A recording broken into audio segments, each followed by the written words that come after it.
Overheard, a Hong Kong movie directed by Alan Mak and Felix Chong, features a stellar cast including Louis Koo, Daniel Wu, and Lau Qingwan. The film unveils a riveting story of corporate espionage and surveillance, where a team of experts eavesdrops on a powerful corporation's executives. As they unearth financial secrets and illegal activities, their loyalties are tested, and moral dilemmas arise. Overheard explores the price of integrity in a world driven by greed, delivering suspense and intrigue at every turn. Now, let's take a look at the movie's storyline. Part 1, Shadows of Deceit. Amid the towering skyscrapers of the city, a shadowy corporate conspiracy had come to light. The Business Investigation Unit suspected Fenghua International of being entangled in insider trading and stock manipulation. It was a web of deceit that ran deep, and to unravel it, they deployed their crack intelligence team comprising Johnny, Jean, and Max. On a moonless night, with the wind howling through the labyrinthine streets, they embarked on their covert mission. Their objective: infiltrate the Fenghua International Tower and plant discreet listening devices that would uncover the truth hidden behind closed boardroom doors. As they made their way through the dimly lit corridors of the imposing tower, they were oblivious to the imminent danger that lurked in the shadows. Suddenly, the enigmatic major shareholder of Fenghua International, Ringo, stormed back into the building, his footsteps echoing ominously. Johnny, Jean, and Max froze in their tracks, hearts pounding in their chests. They had only completed half of their mission, and now Ringo's unexpected return threatened to expose them. With nerves of steel, Ringo settled into his office, unsuspecting of the danger lurking beneath his very desk. Max, the nimblest of the trio, concealed himself beneath Ringo's grandiose desk, where he could hear every whisper and heartbeat. The tension in the room was palpable, each second an eternity as they teetered on the edge of discovery. Jean, the master of deception, took on the role of a security guard patrolling the building. His actions had to be convincing, for any slip-up would spell disaster. He managed to quell Ringo's suspicions, convincing him that all was well in the tower. As Ringo engrossed himself in writing, Max's pulse raced. The minutes dragged on like hours, but he clung to his hidden vantage point, a silent observer of the unfolding drama. Thankfully, Jean's quick thinking and unwavering resolve held the facade together. Ringo remained oblivious to their presence. As the clock ticked, they could finally exhale, their mission unscathed. With their hearts still racing, Johnny, Jean, and Max safely retreated to their makeshift surveillance room, knowing that they had danced on the precipice of discovery but emerged unscathed. Their pursuit of the truth continued, the city's mysteries deepening as they delved deeper into the enigmatic world of Fenghua International. Part 2, The Claustrophobic Hideout. The temporary surveillance office was tucked away in a residential building opposite Fenghua International. It was a cramped and dimly lit space, air thick with stagnation, cluttered with equipment and miscellaneous items. The harsh fluorescent lights cast an eerie glow on Johnny, Jean, Max, Kelvin, and Mary as they huddled around the surveillance equipment, preparing for their mission. Kelvin, the head of the intelligence team, took charge in this dingy enclave. His authority was unquestioned, but tension simmered beneath the surface. He was known for his meticulous planning, and this operation was no different. With a stoic expression, he outlined the importance of discretion. Jean, the chain smoker, grew increasingly resentful of Kelvin's draconian no-smoking policy. The situation reached a breaking point as they clashed head-on.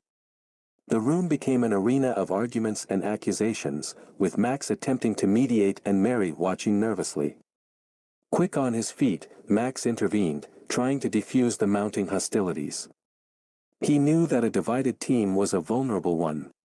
Max, being the youngest, often played the role of the peacemaker. His ability to read people had saved the team from numerous conflicts. However, to everyone's surprise, Jean abruptly stormed out of the makeshift surveillance room, leaving behind a cloud of frustration. He couldn't bear the rules any longer. Jean, a middle-aged man with a weathered tan and a few strands of silver in his hair, had long been confined to a lowly position within the team. His aspirations had grown stale, and he'd become embittered by the lack of advancement. His son's severe illness weighed heavily on Gene's shoulders. The meager income of $2,000 a month couldn't begin to cover the mounting medical bills, casting a heavy shadow on his life. He had reached a point where he was willing to do whatever it took to provide for his child. The midlife hardships and the unrelenting financial strain pushed Gene to the brink of despair. He found himself at a crossroads, torn between duty and desperation. As he walked out, the unresolved tension hung in the air like a dark cloud, and Max couldn't help but feel the weight of Gene's struggles. Max wished he could have done more to keep the team together, but he knew their mission was of paramount importance. The room fell into an uneasy silence, with Kelvin now in charge of maintaining the operation's integrity.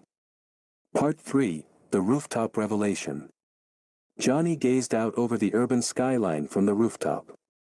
The city sprawled beneath him, its beauty lost in the turmoil of his thoughts. It had been a tense day, filled with intrigue and deception. Earlier, during their covert operation, Johnny had noticed something odd about Gene. It seemed that Gene had surreptitiously pocketed a luxurious lighter from Fenghua International, their target. Suspicion gnawed at Johnny, and he decided to confront Gene about it. He beckoned Gene and Max to the rooftop, where they could speak privately. The city's lights sparkled all around them, but nobody had the mood to appreciate the view. Johnny couldn't help but wonder if Gene had strayed from their mission. Had he succumbed to temptation, becoming a liability rather than an asset? Just as Johnny was about to confront Gene, Max interjected, trying to defuse the situation. But then Gene revealed something shocking. He had discovered a hidden bug inside the stolen lighter. It was a listening device, which hinted at a conspiracy within Fenghua International far more complex than they had initially suspected. The revelation stunned them all. The pieces of the puzzle were falling into place, but it was clear that they had stumbled onto something much larger than themselves. In that moment, Johnny's anger towards Gene dissolved. It was evident that Gene hadn't acted out of greed, he had inadvertently uncovered a sinister plot. As they stood on the rooftop, a sense of urgency washed over them. They had to get to the bottom of this conspiracy before it spiraled out of control. The fate of their city and its secrets hung in the balance. Part 4, The Trouble of Max.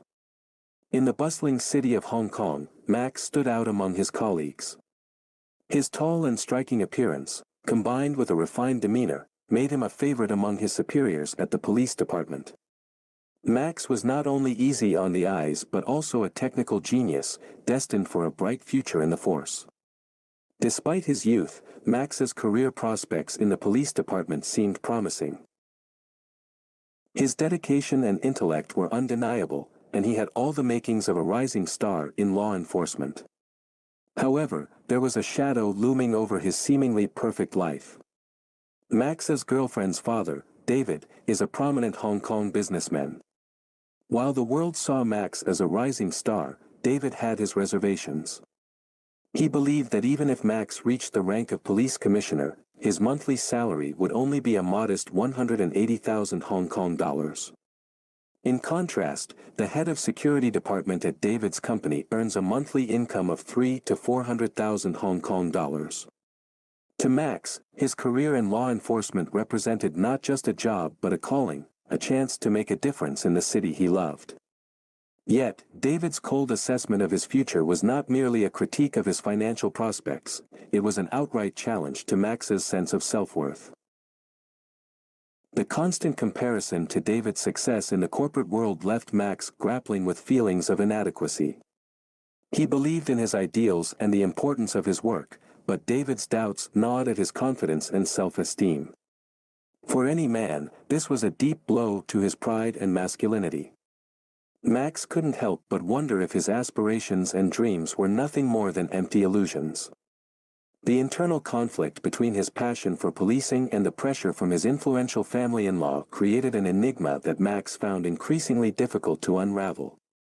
As Max faced this urban mystery of ambition, societal expectations, and personal identity, he couldn't help but wonder whether he could prove himself in a world that measured success by the weight of one's paycheck. Part 5, The Mysterious Numbers. In the cramped, coffee-scented, and somewhat musky makeshift surveillance office, the low hum of machines filled the air.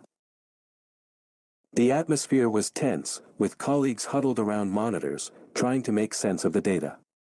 Max had stumbled upon 3 sets of numbers copied from Fenghua International, and it was uncanny how each set perfectly corresponded to the performance of 3 specific stocks.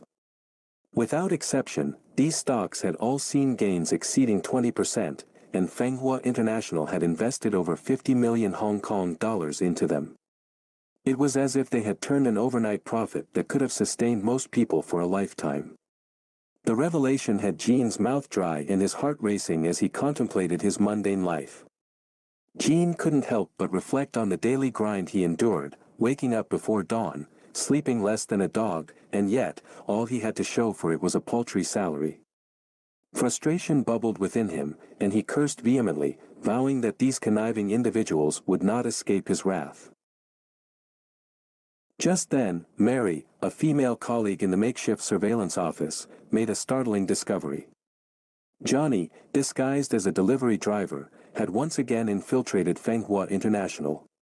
Max swiftly offered an explanation, claiming Johnny was there to inspect the listening devices. However, the truth was far more intricate than that. Johnny's real mission was to return the stolen lighter that had swiped from Fenghua International.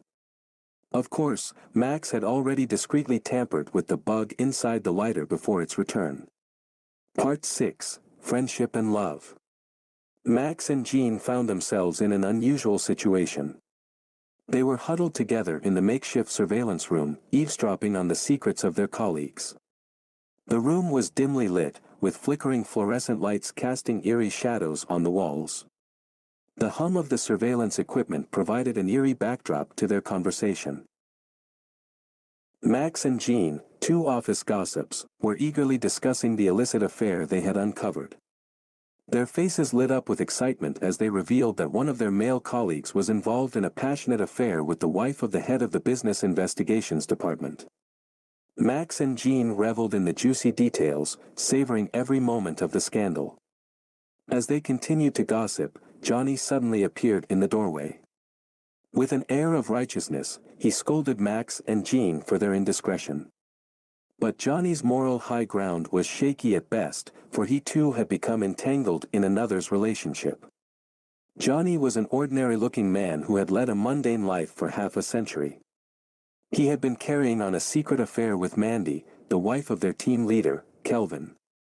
Johnny's actions were far from noble, yet he portrayed himself as the voice of reason. The truth was, Johnny had known Mandy long before Kelvin had entered the picture. It was Kelvin's arrival that had prompted Johnny to step back from their connection. Johnny's and Kelvin's paths often crossed, as they were colleagues and close friends. Kelvin trusted Johnny implicitly and often sought his opinion on matters concerning Mandy. Whenever the emotional turmoil between Kelvin and Mandy flared up, Johnny was consulted for guidance. Later, Kelvin and Mandy's relationship had already started to unravel. Johnny's involvement in their affair could be seen as lacking moral integrity. Over the years, he had been unable to confess his true role to his friend. He remained trapped in the role of the silent interloper in Kelvin's marriage, a man torn between friendship and love. While Johnny endured the roller coaster of Mandy and Kelvin's on-again, off-again relationship, he struggled to maintain a facade of innocence before Kelvin. In this intricate web of office politics and personal relationships, Johnny emerged as a man deeply conflicted, valuing relationships while struggling with his own indecision and guilt. Part 7, Ringo's Dim Office. In the dimly lit office of Ringo, the atmosphere hung heavy with anticipation. Ringo, a middle-aged man with a charismatic aura, found himself locked in a passionate embrace with his young secretary, Alicia. Alicia, in her early 20s, exuded confidence with her medium-length hair framing her strikingly beautiful face, and her curvaceous figure added to her allure. As they kissed passionately, Mary, a tech-savvy assistant in the surveillance room, scrutinized the footage on her screens. She couldn't help but notice the exorbitant price tag of Elisha's lingerie, each piece costing over 3,000 Hong Kong dollars. It was a puzzling discovery given Elisha's meager monthly salary as a junior secretary. Mary's keen eye didn't stop at the lingerie. She observed that Elisha's clothing and accessories were all from renowned luxury brands. It was a stark contrast to her modest income, raising questions about Elisha's true identity and her financial backing. Amid her deductions, Mary couldn't shake the feeling that Elisha was not the ordinary secretary she appeared to be. There was an air of mystery surrounding her, and Mary's instincts were rarely wrong. Little did Mary know that Elisha was far from ordinary, as she was a covert agent sent by the elusive tycoon, Mr. Willie, to keep a watchful eye on Ringo. The plot thickened, and the shadows in Ringo's dim office concealed secrets that were yet to be unveiled. Part 8, Fateful Shadows in the City. As Max's wedding date drew nearer, the pressure from his future father-in-law began to weigh heavily on him. Not only did he have to make decisions about their new home, but he was also being pushed to resign from his job. Max felt trapped, torn between his love for his fiancée and his desire to maintain his independence. The cityscape loomed around Max, its towering buildings reflecting the chaos within his mind. The bustling streets seemed to echo his internal struggle as he wrestled with the mounting expectations from his family and the impending responsibilities of marriage. Inside, Max's heart was in turmoil. He wanted to provide a stable future for his fiancée, but he also cherished his career and the freedom it offered him. Meanwhile, Jean had received news about his son's illness, and the prognosis was surprisingly positive. Hope had flooded his heart, and he looked forward to his son's swift recovery. The city's parks provided Jean with a temporary escape from the grim reality, as he envisioned a healthier and happier future for his family. However, the doctor's office brought an unexpected twist to Jean's life. As the doctor handed over the test results, the room seemed to darken around him. It turned out that Jean had been diagnosed with liver cancer, a cruel twist of fate that shattered his newfound optimism. Jean's inner turmoil mirrored the city's contrast between light and shadow. The promise of a brighter tomorrow was now marred by the harsh reality of his own mortality. He wrestled with his own impending tragedy while trying to be strong for his family. Amidst the turmoil of their personal lives, both Max and Jean had to continue with their daily routines in the bustling city. The urban jungle provided a stark backdrop for their struggles, emphasizing the harsh realities of their existence. Each day became a balancing act between their inner turmoil and the demands of the outside world. Part 9, The Dark Temptation in the Temporary Office. In a temporary surveillance office, Jean and Max were the only two remaining individuals. The dimly lit room was filled with a tense atmosphere, illuminated only by the glow of multiple computer screens displaying various surveillance feeds. Outside, the city buzzed with its usual urban chaos. Jean and Max suddenly overheard a captivating conversation taking place at Fenghua International, an enigmatic corporation known for its secrecy.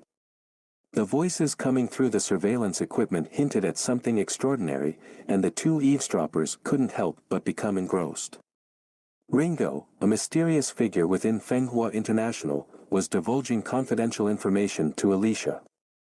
They discussed the company's stocks, revealing a secret that sent shivers down Jean's and Max's spines. The stocks were set to skyrocket from a mere 22 cents per share to a staggering 1.2 Hong Kong dollars per share the following day. It was a golden opportunity to amass wealth beyond their wildest dreams.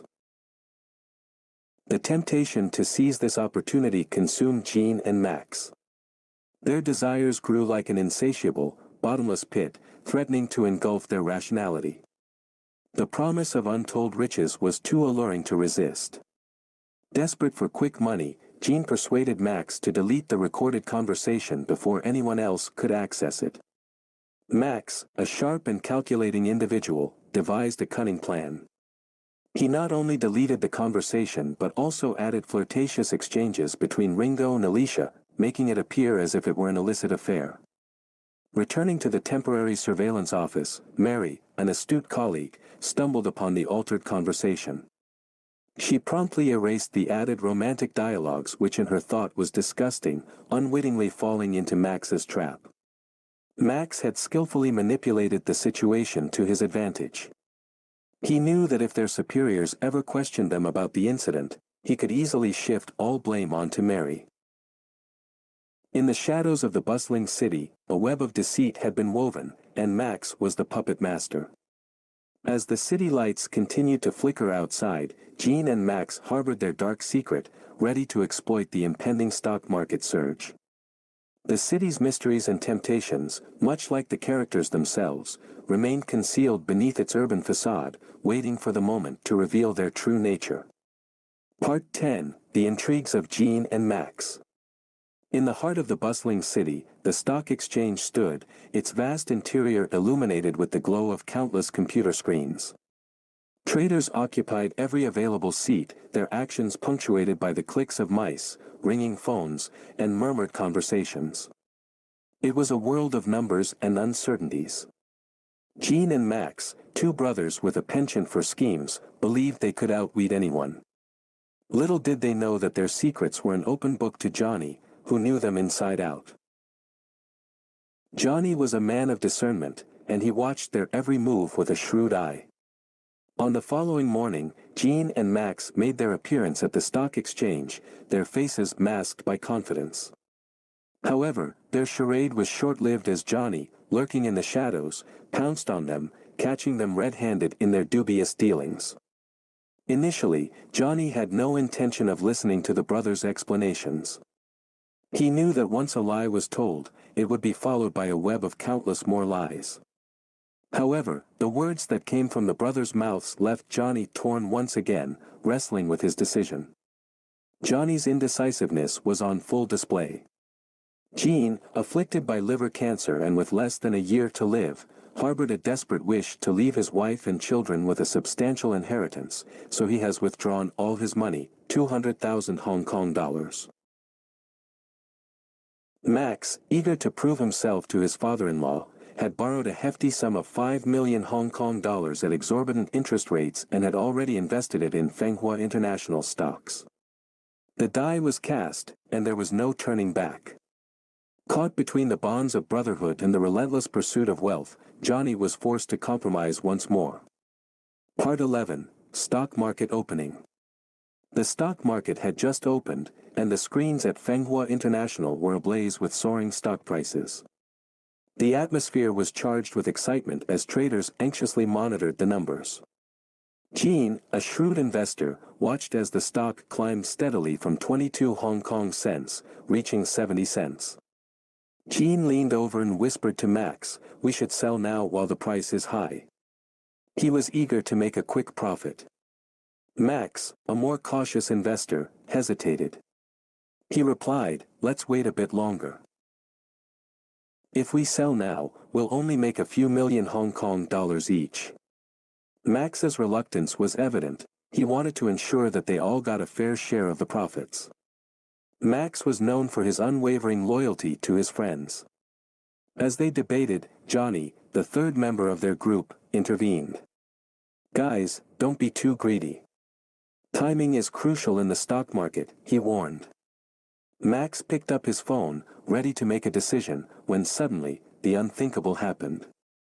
Fenghua International stock was suspended due to suspicions of irregular trading activity. The flashing suspension message on the screen felt like a thunderbolt to their minds. Those 200,000 Hong Kong dollars were meant to save Jean's son, who was in a life-threatening situation. The timing couldn't have been worse. It was a Friday, and the stock market would be closed over the weekend. By Monday, when trading resumed, the stock might plummet due to the regulatory investigation. Worse yet, the authorities could even halt trading in Fenghua International stock. Max realized the gravity of the situation and immediately took responsibility. He assured Jean that he would repay the entire 200,000 Hong Kong dollars, taking all the blame upon himself. Max's integrity shone through as he stood by his friends in their darkest hour. Part 12: Jean's Dilemma. Gene returned to his cramped home, cluttered with odds and ends, children's toys, and medicines. The dimly lit room seemed to reflect the chaos in his life. His wife wasted no time in confronting him about the missing funds, her face a mix of anger and worry. Gene couldn't avoid the truth any longer, he had to come clean. In a fit of rage, his wife stormed out, declaring that if the money wasn't recovered, he needn't bother coming back to take care of her and the kids. Gene, overwhelmed by guilt and despair, couldn't hold back the tears welling up in his eyes. With a diagnosis of liver cancer hanging over him, Gene wondered who would care for him in his misfortune. It seemed that luck had abandoned him entirely. As the family crisis remained unresolved, the Commercial Investigation Unit began their relentless pursuit, demanding answers from the entire surveillance team. The Intelligence Division had invested substantial time and effort in monitoring Fenghua International, only to find themselves empty-handed. Thankfully, Max had cleverly orchestrated Mary's deletion of their conversation records, successfully avoiding further scrutiny. Part 13, The High-Stakes Symphony. In the dimly lit boardroom of Fenghua International, two shareholders sat in hushed conversation, aware of the need to prevent eavesdropping.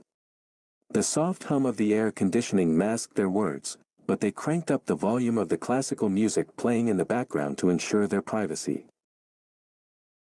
Gene, who had previously stolen a lighter from one of the shareholders, was now concealed in the shadows, intently trying to decipher their conversation. The stolen lighter held a hidden microphone that transmitted their words to him, allowing him to eavesdrop on their clandestine dialogue. As the music swelled and masked the shareholders' words, Gene pieced together their conversation. It seemed that there was an enigmatic puppeteer behind the scenes at Fenghua International, a shadowy figure named Willie. The recent leak of information about the company's impending stock price surge had deeply angered Willie. The shareholders spoke of a high-stakes game, with the fate of Fenghua International hanging in the balance. If the stock prices rebounded as planned, Ringo, another major shareholder, would be the first to sell his shares, effectively betraying the others. Willie's anger at this potential betrayal was palpable, and he seemed determined to eliminate Ringo. Gene couldn't help but feel a chill run down his spine as he eavesdropped on this dangerous power struggle unfolding before him. Part 14, Concealing Secrets. On the rooftop of a towering skyscraper, the city lights glittered below, casting an eerie glow on Johnny's face. He had stumbled upon information that could cost someone his life, and he knew he couldn't keep it a secret any longer. Johnny's heart raced as he realized the gravity of the situation. Max and Gene, his closest friends and colleagues, approached him with stern expressions. They were determined to keep him from revealing the truth. It had all started when Gene had stolen a valuable lighter, a secret that Johnny had unwittingly stumbled upon. But that wasn't the end of it.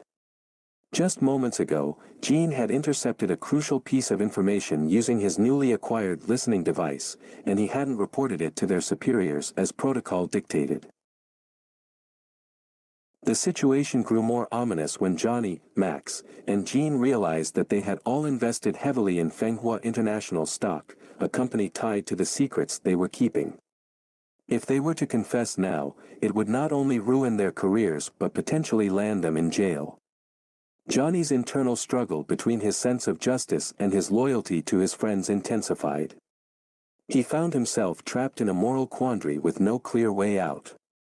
In the end, Johnny made a difficult decision, a compromise born out of his conflicting emotions. He chose not to report the incriminating information to their superiors, but he insisted that Max and Gene join him in a plan to save Ringo, the person whose life was hanging by a thread due to their secrets. Part 15, Midnight Pursuit on the Yacht. It was a night with dark skies and howling winds. On the luxurious yacht, Ringo and Alicia shared a passionate kiss, surrounded by opulence, glistening with lavish cuisine, fine wines, and extravagant luxuries. Unbeknownst to Ringo, a killer had infiltrated the yacht under the cover of night, poised to eliminate him. Johnny, Max, and Gene arrived at the yacht, timing their entry to incapacitate the killer. They successfully stunned the assassin, but their efforts only revealed Ringo, whom they also electrically subdued. Everything seemed to be going smoothly. Just as Johnny began to breathe a sigh of relief, he let his guard down and removed his mask. To his shock, he noticed Alicia trembling in a corner, her eyes locked on Johnny, her memory imprinted with his face. After incapacitating Alicia as well, Johnny, Max, and Jean decided to take the killer, Alicia, and Ringo back to Max's new mansion, where they planned to keep them until the stock market opened, and they could release them. Part 16, Monday's Unexpected Turn. On a typical Monday morning, Max sat poised to sell his stocks, anticipating a downturn. The urban backdrop of towering skyscrapers and bustling streets framed his anxiety. As Max's finger hovered over the sell button, an unexpected twist sent shivers down his spine. The stock prices began to surge rapidly, skyrocketing to 2.3 Hong Kong dollars per share. The sudden upswing in stock prices seemed to be a miracle, relieving the economic crisis that had plagued Max, Johnny, and Jean for days. Their faces reflected disbelief, as if they had stumbled upon a hidden treasure. With their financial woes miraculously resolved, Johnny, Max, and Jean embarked on the next phase of their carefully crafted plan. It was time to release the assassin, Alicia, and Ringo. Jean's heart raced with excitement as he called his wife, his voice trembling with the joy of victory. He couldn't wait to share the news of their newfound wealth. Johnny, on the other hand, gathered his courage and carried a bouquet of vibrant flowers and a sparkling diamond ring. His heart raced as he approached Mandy, the woman he had loved for years. And she had been waiting for this moment for what felt like an eternity. Having experienced the highs and lows of these extraordinary days, Johnny began to grasp the deeper meaning of life. In that fleeting moment, amidst the city's hustle and bustle, he realized that life's true value lay in the connections we make and the moments we share. As Johnny stood before Mandy, his heart brimming with newfound understanding, all he wanted was to spend the rest of his days with her, cherishing every moment of this unexpected, thrilling journey they were embarking on together. Part 17, Fleeting Happiness.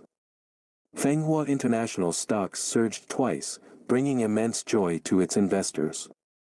However, within the covert confines of the intelligence division, an unsettling sense of unease prevailed.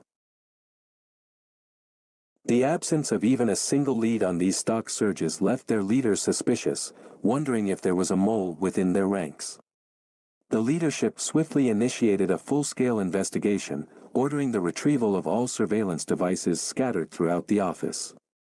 It was imperative to dig deeper, unearth hidden secrets, and apprehend the possible traitor. If the technical investigation started, it would become evident that Max had deleted crucial video footage from the security cameras. What would raise further eyebrows was the fact that the stocks had been purchased using Max's personal account. Fear lingered like a thick fog in the minds of Johnny, Max, and Jean. In clandestine meetings held in dimly lit corners, Johnny, Max, and Jean devised a plan. Max would embark on the risky journey of laundering the money earned from the stock market. Meanwhile, Jean undertook the arduous task of replacing the surveillance footage in the police station, skillfully diverting attention away from their clandestine activities. Johnny's role was to obliterate all physical evidence that could incriminate them. Working together seamlessly, Johnny, Max, and Jean navigated through a maze of risks and uncertainties. Max laundered the money with calculated precision, ensuring it appeared legitimate. Jean manipulated the police station's surveillance, creating a convincing smokescreen to protect their covert operation. Johnny meticulously erased any trace that could lead investigators to their doorstep.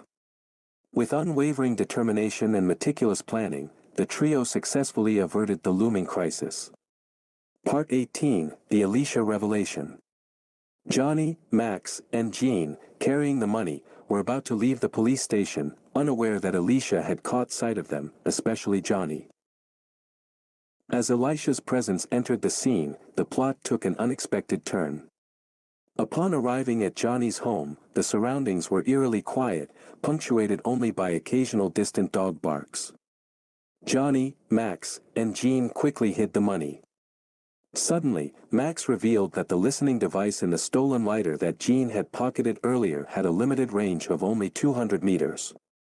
To everyone's surprise, it was Ringo who had planted it, with the intention of gathering incriminating evidence against Willie to save himself. Max had already uncovered that all this evidence was stashed in room 902, along with the listening device. Max was determined to expose Willie's crimes to the public, and Johnny agreed with his plan. However, Jean strongly disagreed with taking such a risk. With the money in their hands and their jobs secured, Jean couldn't find a compelling reason to jeopardize their safety. A heated argument ensued among them, just as Mandy returned home unexpectedly. In light of Mandy's arrival, Max and Jean had no choice but to leave for the time being. Part 19, Light and Darkness. Johnny stood on the balcony, peering outside, only to discover someone tailing Max and Jean. He quickly dialed their numbers to warn them, but when the calls connected, there was only silence on the other end. Johnny realized his phone might be tapped and decided to leave immediately. On the other side, Max picked up the phone, sensing that something was amiss. He immediately called Jean, who was blissfully packing their bags, unaware that the phone was ringing unheard. The film alternated between scenes of Willie's speech, a successful businessman addressing a large audience about his business acumen and philanthropy, and the three of them being kidnapped or silenced in a dimly lit alley. Willie, the epitome of success in public, concealed a dark world of illicit activities behind closed doors. The interplay between light and darkness was filled with irony and intrigue. Part 20, City of Deception. Max was taken away by Willie's henchmen. The dimly lit alleyway echoed with the sound of his muffled cries as he disappeared into the night. Meanwhile, in another part of the city, Jean and his entire family were brutally struck by a speeding freight truck, their lives extinguished in an instant. The accident seemed like a tragic accident, but it bore the chilling hallmarks of an intentional act, a murder to silence them forever. As the night deepened, Johnny, who had just arrived at the desolate parking lot, found himself bathed in eerie, flickering lamplight. His footsteps echoed through the emptiness as he ventured closer to his destination. Just as he reached the shadows of the parked cars, a familiar voice called out his name, sending a shiver down his spine. It was Kelvin. The flickering light revealed the menace in Kelvin's eyes as he approached Johnny, the past catching up with the present. Kelvin had been lurking here for hours, determined to catch Mandy's illicit lover. He felt his pride and self-respect had been eroded by Johnny and Mandy's infidelity, and this confrontation was a reckoning for both of them. In the tense standoff that followed, the two men drew their weapons, their eyes locked in a deadly game of cat and mouse. The distant hum of the city seemed to fade into silence as they teetered on the brink of violence. Just when it seemed that the situation would erupt into chaos, a deafening gunshot rang out. Mandy, who had been watching the confrontation, collapsed to the ground, blood pooling around her lifeless body. Kelvin and Johnny turned their heads in shock, realizing that the shot had not come from either of them. The real threat was lurking in the distance, concealed by darkness and murderous intent. The hidden assassin, with lethal precision, had fired the fatal shot that claimed both Kelvin and Mandy's lives. Part 21, A Twisted Tale. Johnny stepped into the dimly lit hospital, the sterile scent of disinfectant hanging heavy in the air. As he pushed open the door, the heart-wrenching scene before him sent shivers down his spine. Jean's wife and child lay lifeless, victims of a tragic accident that had shattered their world. Jean himself, though fortunate to survive, had lost a hand and a leg in the horrifying collision. Johnny's face contorted with despair as he gazed upon his friend's broken body, unable to fathom the magnitude of their shared loss. Jean's eyes, however, revealed a pain that ran far deeper than his physical injuries. Johnny, struggling with his own guilt, found himself in a never-before-experienced state of hopelessness. His superiors, smelling something amiss, urged Johnny to come clean, to reveal the truth hidden beneath the layers of deceit. Johnny, however, was caught in a web of lies and half-truths. He remembered the old adage that once you tell one lie, a multitude of others must follow to maintain the facade. Unable to bring himself to confess, Johnny decided to shift the blame onto Kelvin. The hospital room was filled with a suffocating silence, broken only by the steady beep of the heart monitor. Johnny's inner turmoil mirrored the shadows that lurked in every corner of the room. Part 22, Pre-Dug Grave. Johnny was determined to bring down Willie, no matter what it took. He had a score to settle. Alone, Johnny ventured into room 902 of the Fenghua International Tower, shrouded in a thick veil of mystery. The dimly lit room seemed frozen in time, its walls whispering secrets of the past. As Johnny explored the eerie atmosphere, he stumbled upon a gruesome sight. Max's lifeless body lay sprawled across the floor, a chilling reminder of the danger he was about to confront. Little did Johnny know that Willie had been one step ahead all along. Willie had anticipated his every move, orchestrating a deadly trap. Suddenly, Johnny found himself ensnared by one of Willie's ruthless assassins, lurking in the shadows. Panic and dread gripped him as he realized the extent of the conspiracy. In the end, the assassin led Johnny to a desolate wilderness, far away from the city's hustle and bustle.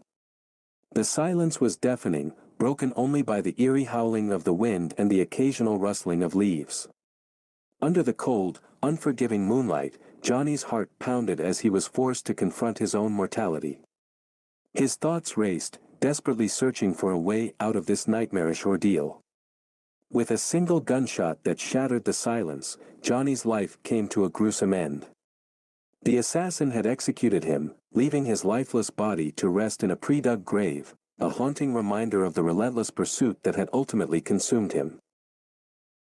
Part 23, A Year Later. 1 year later, Willie was in the opulent presidential suite of a luxurious hotel, reciting his speech while orchestrating money laundering for a drug dealer through his trusted associates. With everything in place, Willie took the stage to deliver his charity speech, the audience below consisting of well-dressed attendees. At that moment, the projection screen abruptly switched to a video recording of Willie instructing others on how to launder illicit funds, exposing his criminal activities. Undercover officers who had been waiting outside the hall swiftly stormed in. Johnny, appearing out of nowhere, stood behind Willie and personally arrested him. Little did Willie know that a year earlier, Johnny had used the $15 million they had earned to bribe an assassin. When the assassin pulled the trigger, he deftly moved the barrel to deceive Willie. Part 24, The Vanishing Act. Willie had no intentions of confessing to his crimes. He had a plan to exploit legal loopholes and escape the clutches of justice, just like he had done before. As he was being transported to his court hearing, Willie's car suddenly veered towards a partially constructed bridge.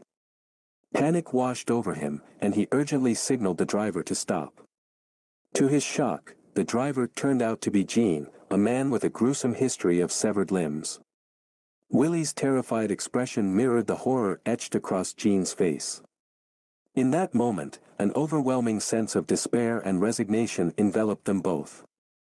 Gene, who had lost all hope of living a meaningful life, accelerated the car, sending it hurtling towards the edge of the unfinished bridge.